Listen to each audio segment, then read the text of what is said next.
I've been covering a lot of dark stories the past few videos, so I think it's time today for a lighter one. Well, somewhat. It wouldn't be a true piece of classic literature if it didn't come with the most pretentious title you can think of. This story is A Good Man is Hard to Find, written by Flannery O'Connor. The story opens right off the bat with The grandmother didn't want to go to Florida. I think this is the first old person who didn't want to go to Florida. But the grandmother has a reason for this. Her son's family wants to vacation in Florida, but Granny's trying to convince him not to. Apparently she's read in the news that there's a dangerous gang loose there, led by a criminal who calls himself the Misfit. Wait. He calls himself the Misfit? Alright, it's one thing if that's what the media's been calling you, but I got a little problem when that's what you're calling yourself. I mean, what are you, some edgy middle schooler picking their email address in 2008? xxmisfit802@hotmail.com.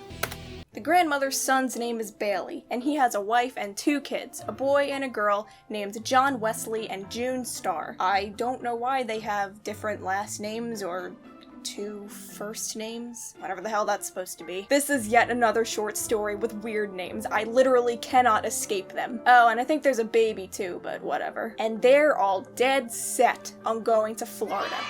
Granny tries to convince Bailey to take the kids to Tennessee instead, but nobody's buying it. John Wesley's all, "If you don't want to go to Florida, why don't you just stay home?" And then June Starr's all, "She wouldn't stay home to be queen for a day." You know, admittedly they do have a point, but they are being pricks about it. Granny should just be like, "Well, at least I only have to remember one first name. Grandmother." Anyway, now it's time to leave for the trip. Granny wants to bring her cat along, but I guess Bailey won't let her because he's an asshole, so she hides her cat in a basket. Her whole family hates her, so she needs at least one friend. Now just stay in here and don't make a sound. Oh my god, he actually likes it. And of course, Granny makes sure to dress up for the occasion. She wears a dress and a flowery hat to make sure that people know she's a proper lady, just in case they get into a car accident. So next time I get in the car, should I put curlers in my hair or put on some lipstick just in case I get in a car accident? Will that ensure that the ambulance arrives faster? Thanks for the advice, Gran. After Granny makes racist comments about a little boy in a shack, the family takes a pit stop at a restaurant owned by good old Red Sammy Butts. Sammy Butts.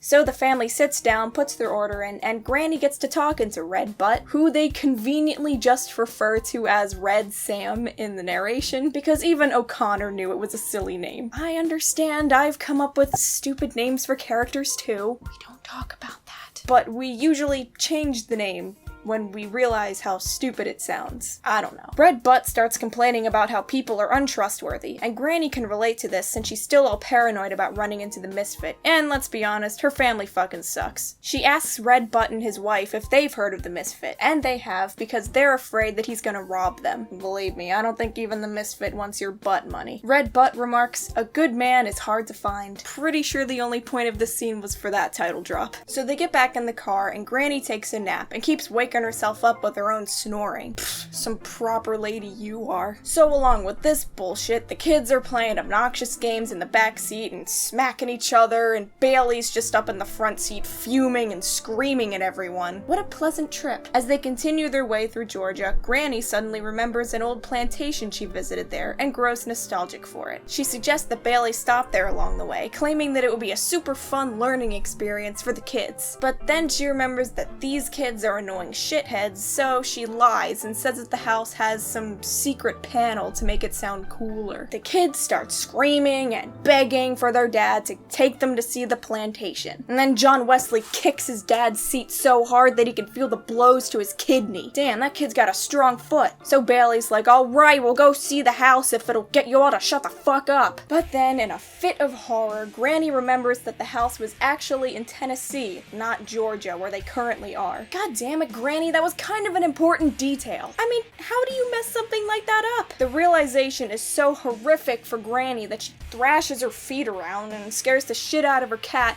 who then jumps out of the basket and onto Bailey's head, and then Bailey crashes the car, and holy shit, Granny totally fucking called it. It's a goddamn good thing she wore her dress and her flowery hat. Alright, where's that ambulance? We got a lady over here. Would this be a bad time to mention that the house was actually in Tennessee? Unfortunately, everyone in the family is okay. Shit, I was really hoping for one of the kids to die. But soon enough, a car pulls over to their aid, and can you take a guess who it is? Yup.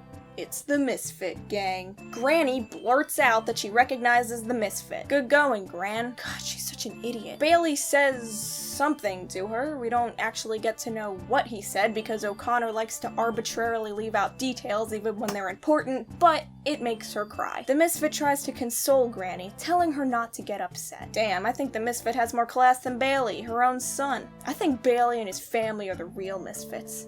Did I just analyze something? Well, one by one, the members in the Misfits gang takes Bailey's family out into the woods, and they're all shot. Yes. Soon, only Granny's left. She tries her best to persuade the Misfits not to shoot her. You know, like, I'm a proper lady, and I know so much about you. He ends up pouring his entire life story out to her, and although the Misfit wouldn't like to shoot a lady, I think he's gonna make an exception for this idiot. When Granny finally thinks she gets through to him, he shoots her in the chest 3 times. The Misfit tells his gang that Granny would have been a good lady if only someone had been around to shoot her every minute of her life. And you know what?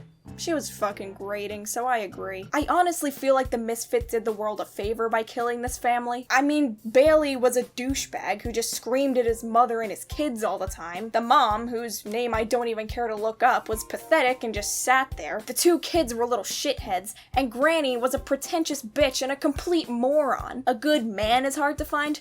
More like a good character is hard to find in this stupid story. Except the Misfit. I liked him. He was funny. Now I'm just sitting here wondering if the cat's okay. They should have just listened to Granny and went to Tennessee. The moral of this story is don't go to Florida. Florida sucks. Unless you're going to Disney World. And if you're going to Disney World, can you take me with you? What was the moral again?